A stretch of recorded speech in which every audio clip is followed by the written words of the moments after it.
በጌታ የተወደዳችሁ ወንድሞችና እህቶች የእግዚአብሔር ሰላም ጸጋ ይብዛላችሁ ማለት ይወዳለሁ። በዚህ ሰዓት ደግሞ አብረን የምናጠናው የትምህርታችን ርዕስ ሙታን ወገኖቻችን ወዴት ናቸው? ሙታን ሊያናግሩን ይችላሉ ወይ የሚል ርዕስ ይሆናል። እንግዲህ ሙታኖች ወዴት ናቸው የሚለውን ርዕስ በጥልቀት ከመዳሰሳችን በፊት ሰው እንዴት ነው የተፈጠረው? መጀመሪያ ፈጣሪ እንዴት ነው ሰውን የፈጠረው? ከምንድን ነው የፈጠረው? ዘፍጥረት ምዕራፍ 2 ቁጥር 7 ላይ እንዲህ ይላል፣ እግዚአብሔር አምላክም ሰውን ከምድር አፈር አበጀው፣ በአፍንጫውም የሕይወት እስትንፋስ እፍ አለበት፣ ሰውም ሕያው ነፍስ ያለው ሆነ ይላል። ስለዚህ እግዚአብሔር ሰውን ከምድር አፈር ሲደመር የሕይወት እስትንፋስ ማለት ነው።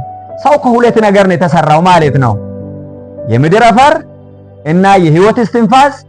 ከዚያ በኋላ ሰው ሕይወት ያለው ሆነ ይላል። ሞትስ እንዴት ነው የመጣው?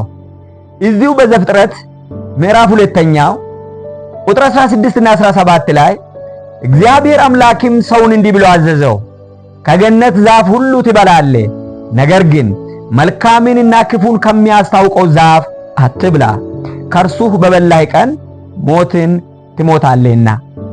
እግዚአብሔር ከምድር አፈርና ከሕይወት እስትንፋስ ያበጀውን ሰው ማለት ነው፣ ወይም ሕይወት የሰጠውን ሰው መመዘኛ ደግሞ ሰጠው። ከተከለከለው ዛፍ ፍሬ አትብላ፣ ከእርሱ በበላህ ቀን ሞትን ትሞታለህ ይላል። ምንድነው የሞት ትርጉም? ሞትን እንዴት ዲፋይን እናርገው? ዘፍጥረት ምዕራፍ 3 ቁጥር 19 ላይ እንዲህ ይላል፣ ወደ ወጣህበት መሬት እስክትመለስ ድረስ በፊቲ ወዝ እንጀራን ትበላለህ፣ አፈር ነህና ወደ አፈርም ትመለሳለህ አለው። ሰው መለኮታዊውን ክልከላ በተላለፈ ጊዜ ማለት ነው እግዚአብሔር አስቀድሞም እንዳስጠነቀቀው አሁን ሰው በኃጢአት ከወደቀ በኋላ መጀመሪያም ተናግሮ የነበረውን ፍርድ አስተላለፈበት። ሞት ማለት እንግዲህ በዚህ ጥቅስ መሰረት ከአፈር የተገኘው ሰው ወደ አፈር ሲመለስ ማለት ነው። አፈር ነህና ወደ አፈር ትመለሳለህ ይላል። ስለዚህ ሞት ስንል የሁለቱ መለያየት ማለት ነው። አፈርና የሕይወት እስትንፋስ ሁለቱ ሲለያዩ ሞት እንለዋለን። ሁለቱ ሲገናኙ ሕይወት እንደሰጠ፣ ሁለቱ ሲለያዩ ደግሞ ሞት መጣ ማለት ነው። ስለዚህ እግዚአብሔር ክልከላ የእግዚአብሔር የሰጠውን ክልከላ እንደተላለፈ ሰው ሞት ወይንም ደግሞ እንዲሞት ተደረገ ማለት ነው። ታዲያ ነፍስ የምንለው ምንድነው? የሐዋርያት ሥራ ምዕራፍ 7 ቁጥር 14 ላይ ዮሴፍም አባቱን ያዕቆብንና 75 ነፍስ የነበረውን ቤተ ዘመድ ሁሉ ልኮ አስጠራ ይላል። 75 ነፍስ ስል እያንዳንዳቸው አንድ በአንድ ተቆጥረው ማለት ነው። አንደኛ ጴጥሮስ 3 ላይም ደግሞ ጥቂቶች ማለት 8 ነፍስ በውሃ የዳኑበት መርከብ ሲዘጋጅ የእግዚአብሔር ትዕግስት በኖህ ዘመን በቆየ ጊዜ ቀድሞ አልታዘዙም ይላል። ስለዚህ አንድ ነፍስ፣ 2 ነፍስ፣ 3 ነፍስ ብለን ስንጠራ የግለሰቡ ጠቅላላ ወይም ሁለንተና እንደማለት ነው እንጂ ግለሰቡ ወደ አፈር በሚመለስበት ጊዜ ከሟቹ ሰው ወጥቶ እንደ ጠጠር የሆነ ነገር ወደ እግዚአብሔር መገኛ ስፍራ የሚሄድ ነገር አለመኖሩን ከዚህ እንረዳለን።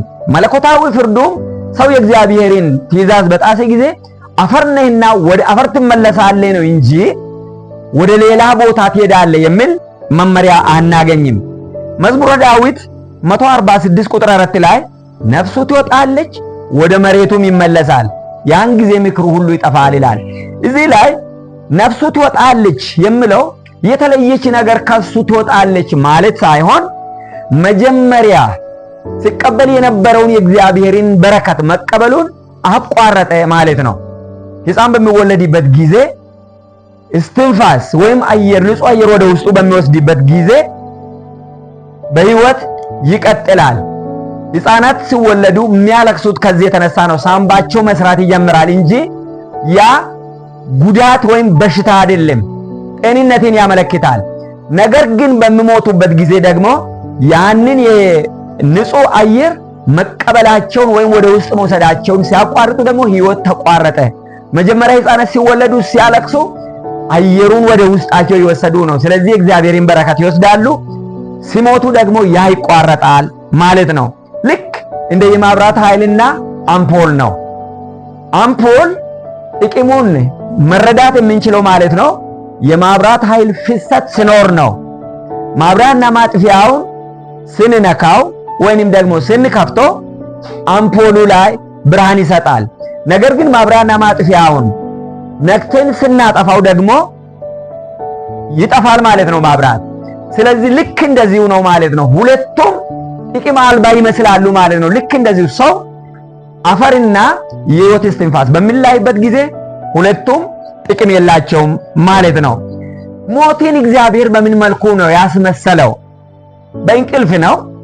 ዮሐንስ ምዕራፍ 11 ቁጥር 11 ላይ ይህን ተናገረ።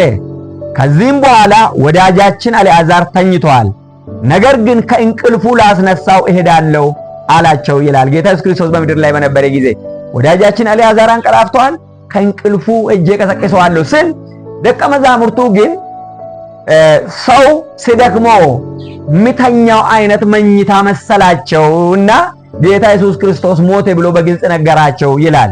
ግን በእግዚአብሔር አመለካከት ዛሬ ሞት ብለን የምንጠራው እግዚአብሔር እንቅልፍ ይለዋል። ምክንያቱም አንድ ቀን ስለምንነሳ ማለት ነው።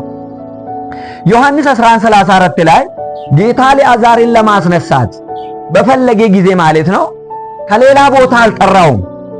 ነገር ግን ወዴት አኖራችሁት አለም። እነርሱም ጌታ ሆይ መጥተህ አሉት። ዮሐንስ ምዕራፍ 11 ቁጥር 38፣ 39፣ 43 እና 44 ላይ እንዲህ ይላል። ኢየሱስም በራሱ አዝኖ ወደ መቃብሩ መጣ። እርሱም ዋሻ ነበረ፣ ድንጋይም ተገጥሞበት ነበር። ኢየሱስም ድንጋዩን አንሱ አለ። የሞተውም እህት ማርታ ጌታ ሆይ ከሞተ 4 ቀን ሆኖታልና አሁን ይሸታል አለችው። ይህንም ብሎ በታላቅ ድምፅ አልዓዛር ሆይ ወደ ውጪ ና ብሎ ጮኸ። የሞተውም እጆቹና እግሮቹ በመግነዝ እንደተገነዙ ወጣ፣ ፊቱም በጨርቅ እንደተጠመጠመ ነበር። ኢየሱስም ፍቱትና ይሂድ ተዉት አላቸው። በጌታ የተወደዳችሁ ወገኖቼ ከዚህ ትምህርት የምንረዳው ራሱ መዲናችን በምድር ላይ በነበረ ጊዜ የሞተውና አሁን 4ኛ ቀን የሆነው ማለት ነው አልዓዛርን ከሞት ለማስነሳት ሲሄድ ወደ መቃብሩ ነው። ወዴት ነው ያኖራችሁት አለ።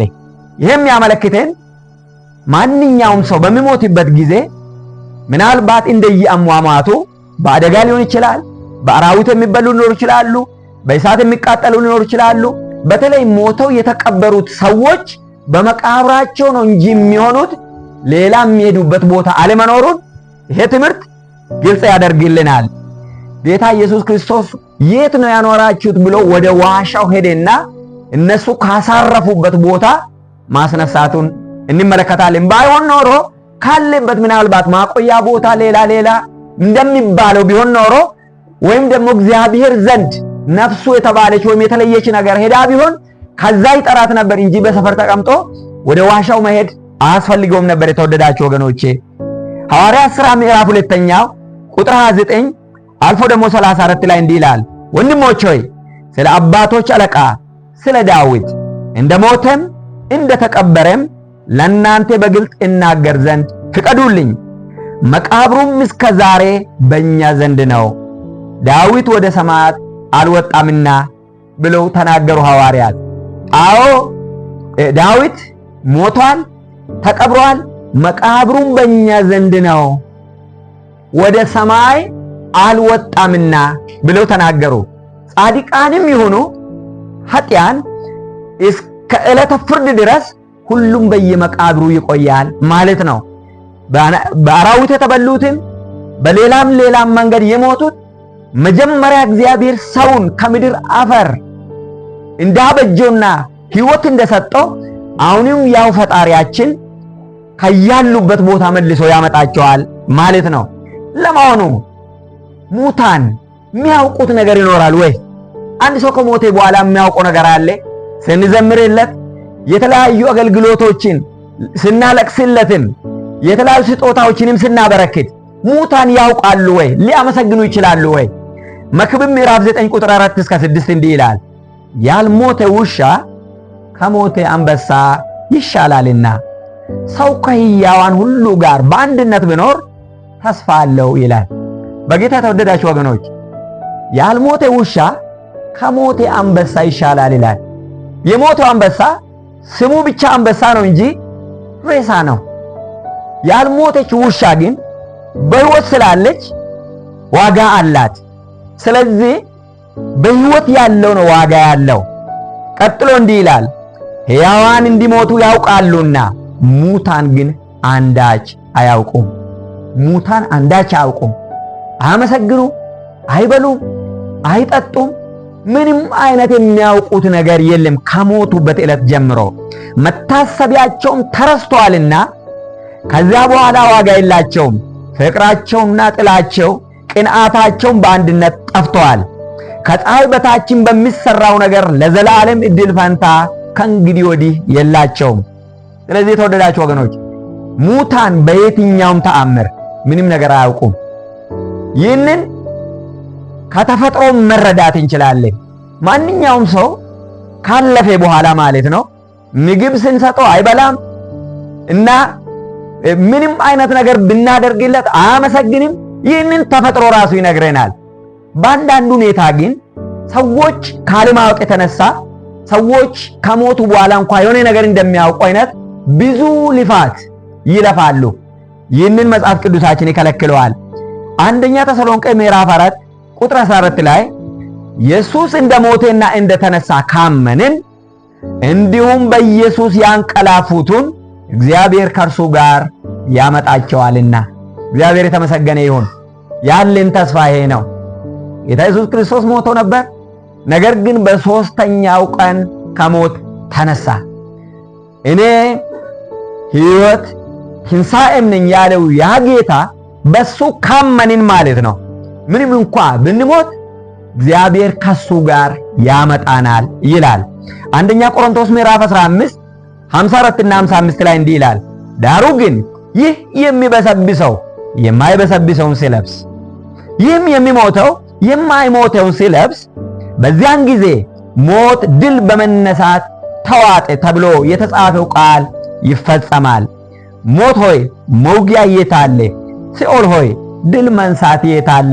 የሚባልበት ቀን ሩቅ አይደለም። የተወደዳችሁ ወገኖች ጌታችን ኢየሱስ እኔ ሕይወት ነኝ ትንሣኤ ነኝ ያለው ማለት ነው። አንድ ቀን ይህ የሚበሰብሰው ሰውነታችን የማይበሰብሰውን የሚለብስበት ቀን ቅርብ ነው ማለት ነው። ዛሬ ሞት አስከፊው የሰው ዘር ጠላት ሆኖ ቁጭ ብለዋል። ነገር ግን አንድ ቀን ሞት ሆይ መውጊያ የት አለ? ድል መንሳትስ የት አለ? ተብሎ የሚፎከርበት ቀን ይኖራል ማለት ነው። ያንን እግዚአብሔር ያደርገዋል። ስለዚህ ሰው በሚሞትበት ጊዜ ምንም ነገር አያውቅም። በተቀበሩበት ቦታ ተቀብሮ አርፈው ይቆያሉ።